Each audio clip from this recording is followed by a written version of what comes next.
And I'm loud. As you know, I'm loud. And so, thank you for coming.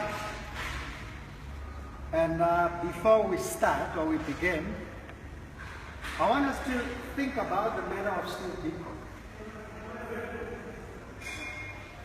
We take it from that period. Now we drift.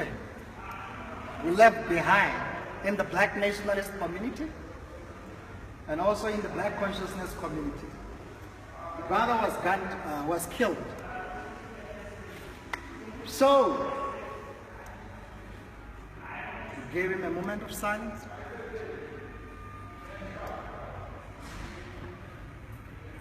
And we can begin. So we usually say black power, we usually call for black power first before we begin. Remember we said black power? So I want you to be on your fullest form. Understand what black power is first before we begin. I'm going to say black power. And before you really mean it when you respond, we will not stop. So I want you to mean it and be sincere. Black power. Black power. Black power. Black power. Black power. Black power. Black power. Black power. You can't be smiling. If somebody breaks into your house, rape your wife, kill your babies, you can't say you want your power back by just smiling. You can't smile. When you want power, you should mean it. You should be willing to take a life for your own house. Black power! Black power. Black power! Black power. Black power! Black power. Do you understand what this is about? Still laughing? I don't want you to understand this. I'll repeat it. I want you to feel it. Act as if maybe, for example, one of your closest cousins has been just gunned down now. Steve Biko is dead, and we're left behind as the black consciousness. The white man is still the white man in Africa. So when you advocate for black power, you should mean it sincerely. You should program your psychology right now, first before we begin. Black power! Black power. Black power! Black power. Black power! Black power. Black power! Black power. You're still smiling. Can I say something? Yes. The thing is, I'm a martial artist now, and I have a situation whereby I need to have my weight with me. Even if I go to, even if I'm about to kill you, I'm never going to get angry. I use the anger as the power to do what I need to do, but with my calm and everything. I don't like roads. Usually in a fight, when you do that, that's where sometimes you lose sight of what's happening in a fight, and you actually miss out on a lot of things. So when I'm calm and I have this face, that's when I can kill you. So even if I can shoot you with the gun in my leg, you still maintain that. I don't need to do anything. One more. Thank you for that explanation. I really understand. Black power! Black power. Black power! Black power. Black power! Black power. Okay, so before we start, there's what we call the Black Power Pledge. It was actually authored by Shelley Williams, one of the most prominent black women in the Black Panther Party, because I believe that the Black Panther Party is a direct proponent or a descendant of black nationalism. It was formed soon after Malcolm X was killed in 1966. So we have tasked Sister Valerie to actually assist us with the Black Power Pledge before we begin. So you do know how the pledge works, right? You do know.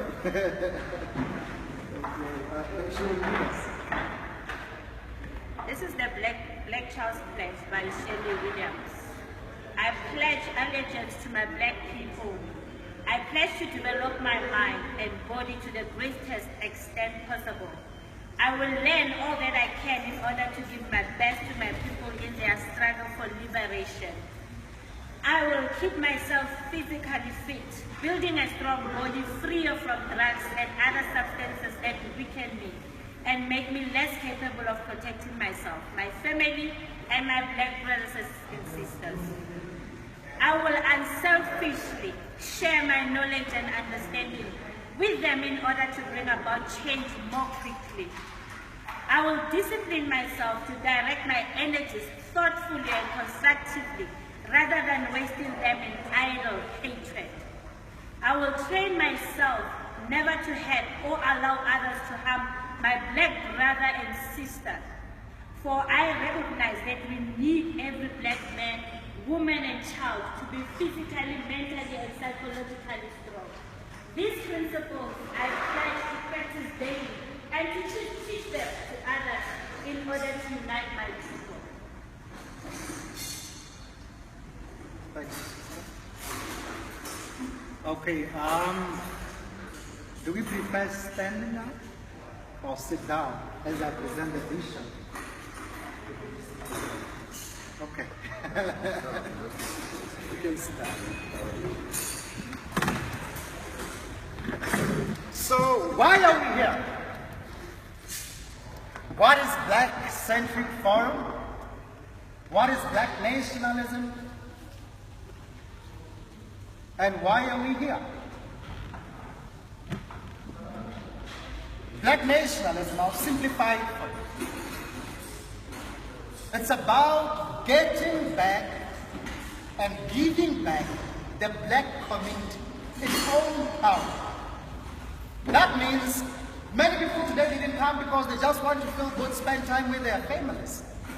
But here's the thing, we're sick and tired of coming out of your own house without knowing whether you'll be the next victim from your own black blood of kidnapping, whether you'll be a victim of rape, or whether you will just get robbed here in the inner city. You know why? Because the black state have been degenerate much that we perpetuate our own victimization, our own demise. So black nationalism is to say that time whereby raising your right hand to symbolize black pride is long gone. Today's social condition of the black man cannot be changed by the raise of your right hand. You see, if you look into South Africa, in the South African black community, all we do is dance.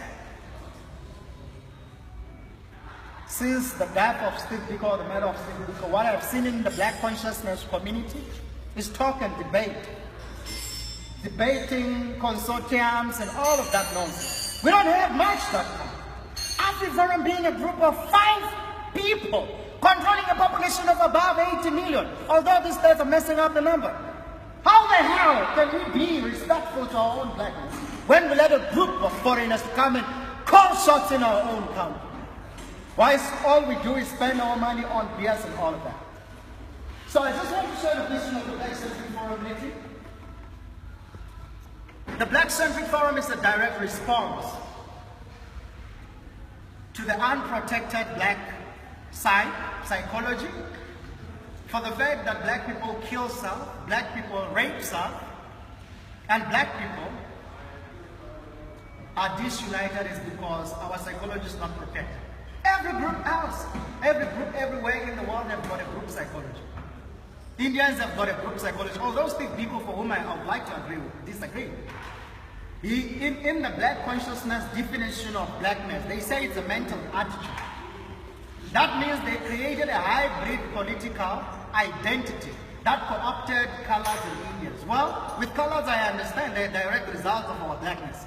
But with Indians, in the alteration of our blackness, Indians have their own separate development right now.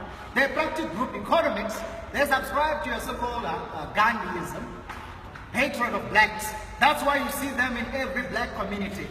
They only buy from Indians. They come there to patronize our black community. We were rendered as economic slaves, letting every Indian anywhere else to come and sell goods in our black.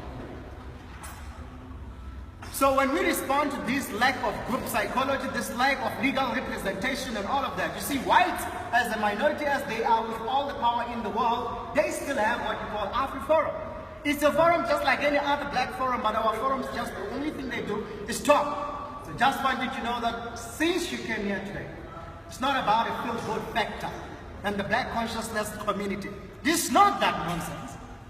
You coming here, when you sign a membership form, we are going to be involved in a program. Immediate, a practical program. To taking back the blackness. So the first focus point is the economics in the black community. I believe, and I also said in the group recently, that there's no revolution that will ever survive without economic sustainability. That revolutionary mission will soon die out because there's nobody who can go into any meeting with an empty stomach. There's nobody who will carry out any program in the immediate community with an empty stomach. So what we need to do first is to build an economic system within us. And although that may seem impossible, we will have a trust fund just like one of the brothers have suggested. We have a trust fund whereby those who can contribute a specific amount. Should it be a 10 rand? Should it be a 50 rand? Should it be 100? So whatever the case is, every month, right? Because we must be aware that most people who will carry out most programs are people who are unemployed. So that with those funds, we'll make sure that we invest in the program of action. That maybe when they have to make calls, the research team have to make calls, the research team have to arrange meetings, it should be feasible. We should at least have funds of our own. So that means we'll have a trust fund for which is not compulsory. Only brothers and sisters who can. So another thing is today, for which will be open for discussion just after this, we will also, taking back the black community to its own people, to the black man, what we need to do, we need to have consultative programs immediately. Every person here who is from a township will tell that there is an Indian business in any community that I'm from. So the main that will be you identify a number of Indian shops operating in that black community, identify a number of black business owners in that very same business community, have a meeting with all of these black businessmen, ask them, can it be feasible that they join forces to come together, stock from a specific supply? And therefore, we also go to all of these Indians, ask the things that they're selling to us, who are their suppliers? We need to do a quality check because there's biological warfare today. Indians also say so-called dry packs. You don't know where they're coming from. With a whole lot of biological warfare, they might be killing black people. You may find that Indian corporations are actually working hand in hand with actual white corporations. Because Indian sponsorship are white corporations in addition. Or the Indian tycoon kind of corporation in the black community. And me and you are eating all of those things.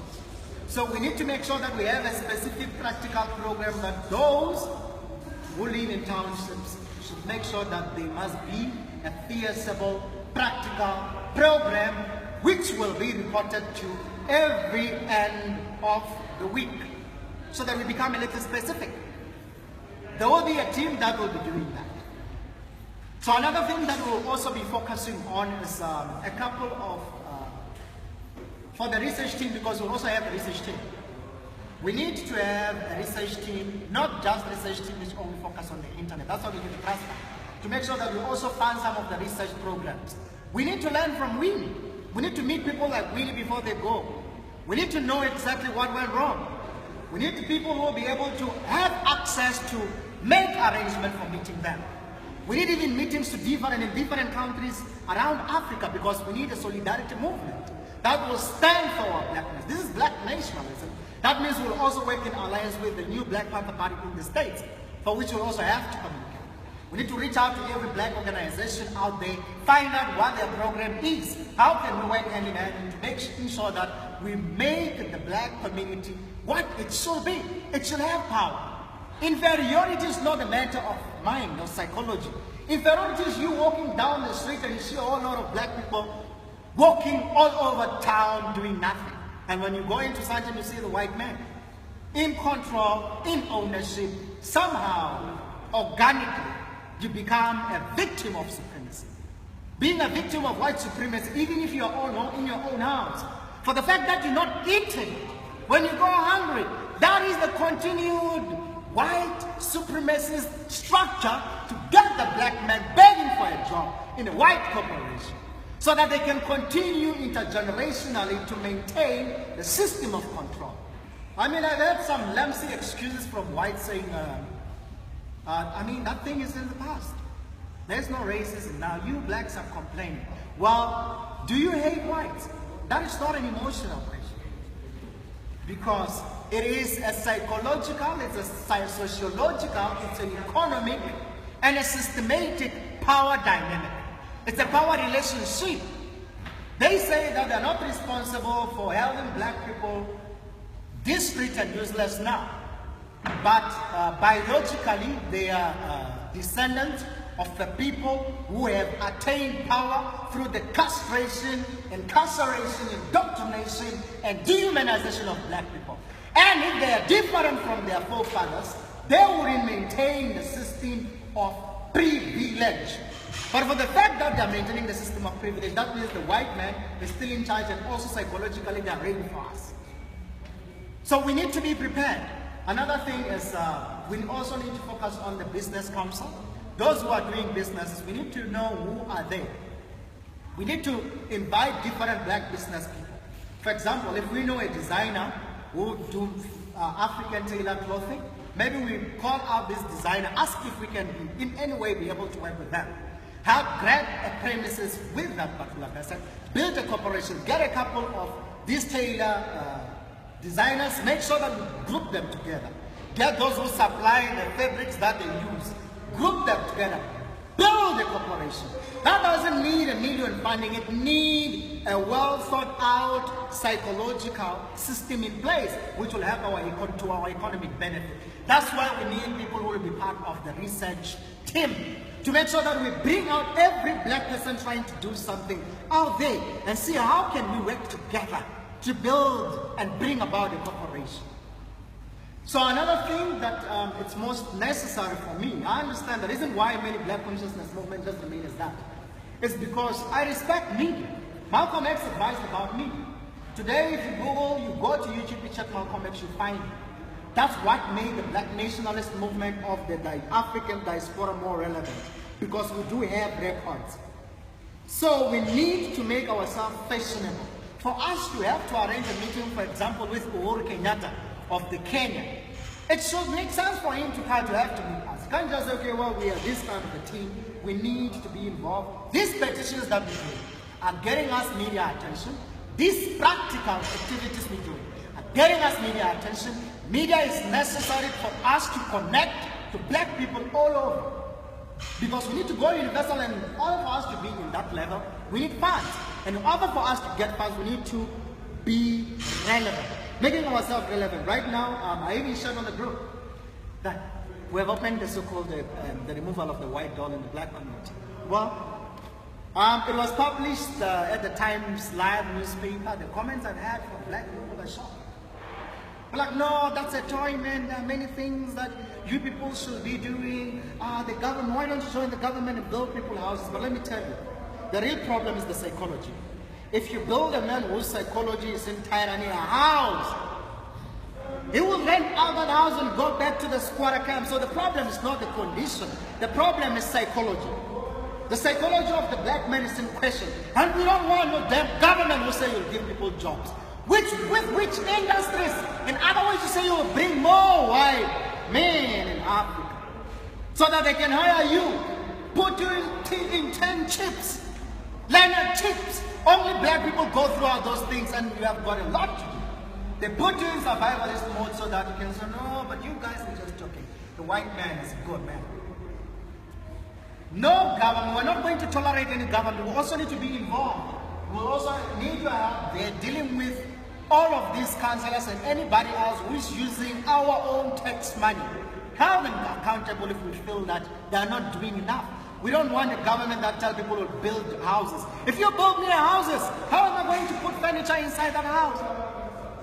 Also, it's the same thing. You can't tell people you'll give them houses or you'll give them jobs. Say we have a plan for industrialization, but they're not willing. So this is upon us to make sure that we make that feasible and practical. So with regards to the, I see there's a lot of distraction. With regards to the doll the petition, people think, no, well, that's just a doll. But understand that that doll is not an innocent toy in your home.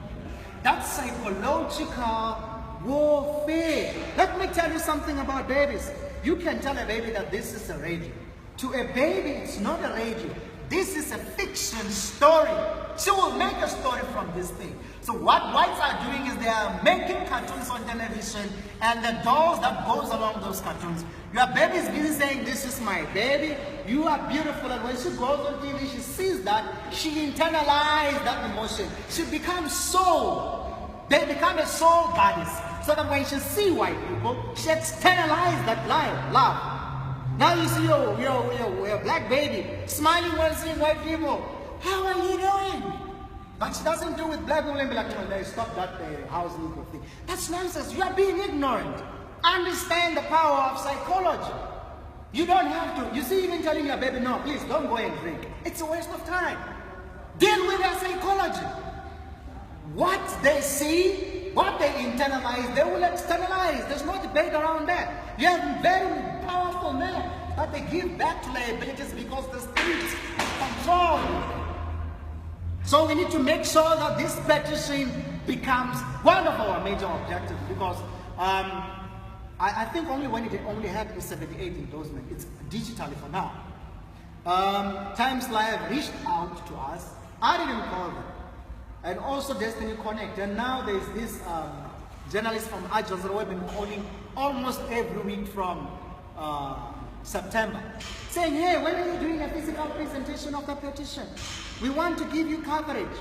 And Al Jazeera, it's television.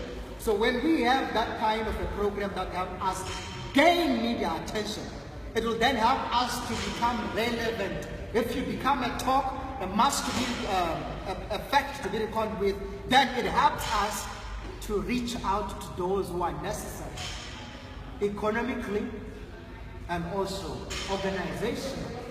We don't need to become these useless movements who exist and die, or who just do slogans and nothing else and just feel good factors. Come and discuss, and when you go back home, the white man is still the white man. Your black people, the streets is still in tyranny, because we need to also to focus on re-education. We will have councils. There will be councils of re-centers.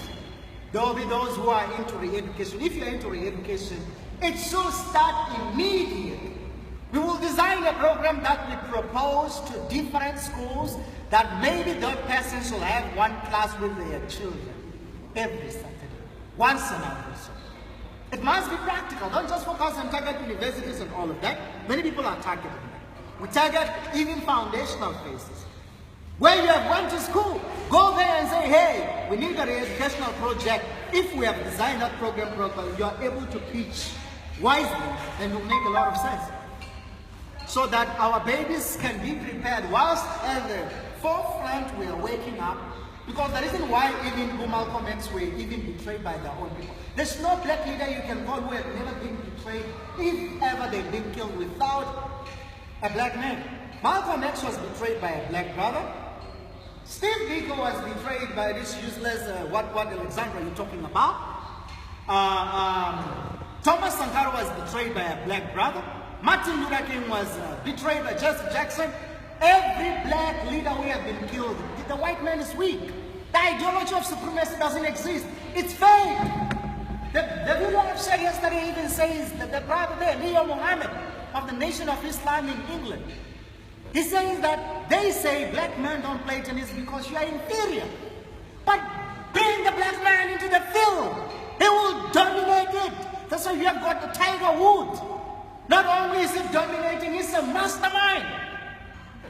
Bring the black man into golf, and they say don't play, what's this, boxing, because the black man is inferior.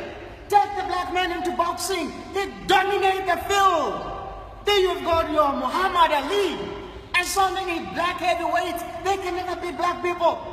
You come into this tennis, is it tennis with Serena Williams? You bring the black man in any field where we are in contact with the white man, the black man will always win. Because we're dominant people, we still have that superiority. White supremacy is psychological, remote controlling of you thinking they are superior. It's a psychological fake story they are telling you every day, and you believe it. That's why it's necessary for every black person to understand that you are superior people. You brought civilization. And you'll have people like, no, but that was in the past. What about now? Go to Pick and Pay. Who is in operation? Black people. Go to a house, a white man's house. Who is bathing and raising those white babies is a black person. They can't even raise their own babies. They're very genetically recessive. They can't even raise their own families. Who built all of these buildings? You see them nice, you'll be like, no, this kid in Totsamafu. But you never see them white men building here. You go to Santa, have you seen any white man building? They can't. All of the money they have, you know how they got it? Through psychological dehumanization. So we are victims of a dehumanized people. So now it's about time we focus on the education to make sure that whilst we are working there, our children shouldn't betray us when they grow and say, no, those guys are a violent bunch of black people. They are confused. Because any person can say you are confused when they don't understand psychologically what's going on. They're like, no, you're talking about white supremacy. I mean, guys, we need freedom. You're the black man. Snowman who can control the government if you don't control your economics. Every day, if you're talking about white supremacy being the thing of the past, there is a plane going to England to deliver the diamond and the gold. And they refine it and they prepare your money. Your money is printed in Europe. They bring it back. Before you use it, they sell it. That's why we'll never be able to pay the debt. So the education is necessary. This is the central part of a black nationalism that is Black Centric Forum. We need a people who are psychologically ready. Even Thomas Sankara said, before they killed him, he didn't do much on the education. He said, any soldier without political, let's say political, well, let's rather say any soldier without conscious training and awakening. It's a potential. So we need to all to be psychologically ready. So another thing that we want us to discuss in our discussion session just shortly is how are we going to make the petition relevant, because I believe it's already on the spotlight. So it's also could be something that we could use to navigate these spaces, because nobody will listen to. For example, Julius Malema, do you know how did he become so prominent? He would have always been prominent, but immediately he became in the ANC. What do you call this news? What do you call it? The news? What do you call it? Conference. News conferences. Yeah. When he was in the ANC peak, he made sure every meeting, news conference, news conference, news conference, and people saw that power. Even outside the ANC, black people still follow him. So understand that if people can know exactly what we will be doing and what we are doing, we will have relations. I want us, it's my actually, right now, I also want to connect to the new Black Panther panel of the States.